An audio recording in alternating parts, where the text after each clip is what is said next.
One Piece arcs in 1 minute, Arc 18, Thriller Bark, Part 5. Continuing where he left off, Nami realizes what Perona is doing and heads to the Sunny. Oars is stuck in the ground and the crew is beating him up, however he manages to get free, but the crew break his legs. Heading back to Nami, she catches up to Perona and they are going to fight when Kuma appears again. Kuma then sends Perona to a creepy old castle with a single smack. He then turns to Nami and asks if Luffy has a brother and she says yes. We cut to Luffy who catches up to Moria, but it turns out to be his shadow, and with dawn approaching, he realizes they must defeat him quickly. We cut back to Oars and he is fighting Zoro, and they realize that dawn is coming soon and Oars wants to continue fighting, so he breaks part of the Thriller Bark. We then cut to Kuma who found Moria and informs him that Blackbeard is now a warlord of the sea. Moria then says he is going to defeat the Straw Hats, and he is revealed to be inside of Oars' stomach and says to the Straw Hats if they can defeat him, he will give them their shadows back. The crew then tries to attack him, but Frankie is injured in combat, but Nami saves him. Oars then tries to use Luffy's attacks on her, but Robin saves her. Meanwhile, Luffy is lost in the forest where he meets a bunch of Moria's victims who are willing to help him. They give Luffy a bunch of shadows and turn him into Nightmare Luffy. Oars and Moria then team up to steal Robin's shadows. They think they discover Oars' weak point of his death of freezing in his right arm, but Sanji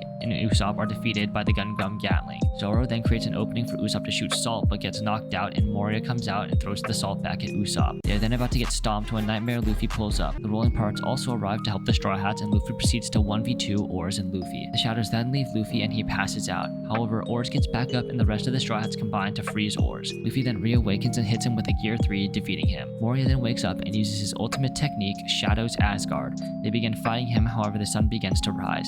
This forces Luffy to create a new technique combining Gears 2 and 3 to punch Moria so hard that he breaks the mast of Thriller Bark, crushing him and returning everyone's shadow just in the nick of time. Stay tuned for part 6.